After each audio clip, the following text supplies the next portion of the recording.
Vas-y. Bonjour Nadine. les camarades. Nadine Castellani-Labranche pour la Fédération de l'éducation, la recherche et la culture, CGT Éducation des Bouches-du-Rhône. Un des faits marquants de ces 3 dernières années a été la pandémie mondiale. À cette occasion, le système capitaliste a fait la démonstration de son incapacité à répondre aux besoins de la population. Souvenons-nous qu'après avoir fermé nos industries, nous manquions de médicaments, de masques, etc. Alors que le chef d'État déclarait « Nous sommes en guerre », nous étions confinés avec des laissez-passer pour circuler. Les soignantes et soignants étaient sans blouse ni masque. Les caissières, les livreurs et tant d'autres continuaient à travailler sans protection avec des salaires de misère.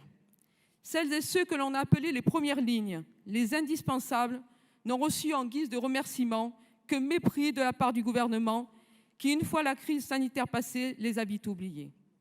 Nous pouvons être fiers que pendant toute cette période, notre CGT se soit trouvé sans relâche aux côtés des salariés et qu'à la hauteur de ses 128 ans d'histoire, se soit levé pour dire avec d'autres « plus jamais ça », pour faire changer l'ordre établi, pour penser le jour d'après écologiste, féministe et social.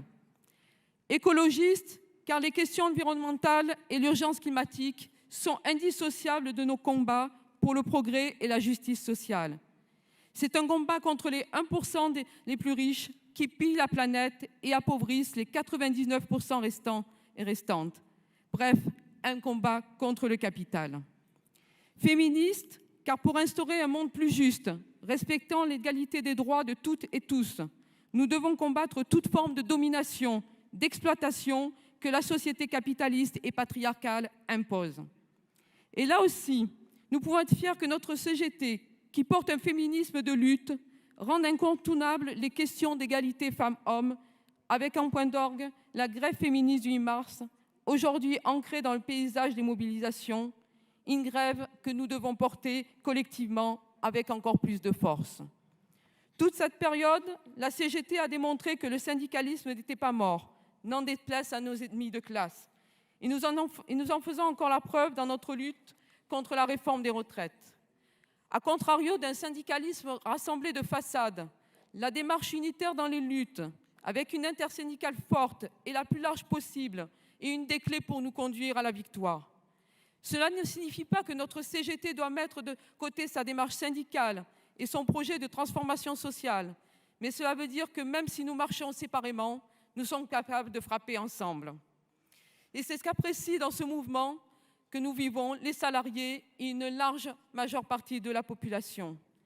Cette recherche d'unité avec tous ceux et celles qui luttent devient une nécessité pour les travailleurs et les travailleuses, les retraités, les privés d'emploi et les jeunes. Et en parlant de jeunes, aujourd'hui nous avons appris que des centaines de lycées étaient bloqués en France.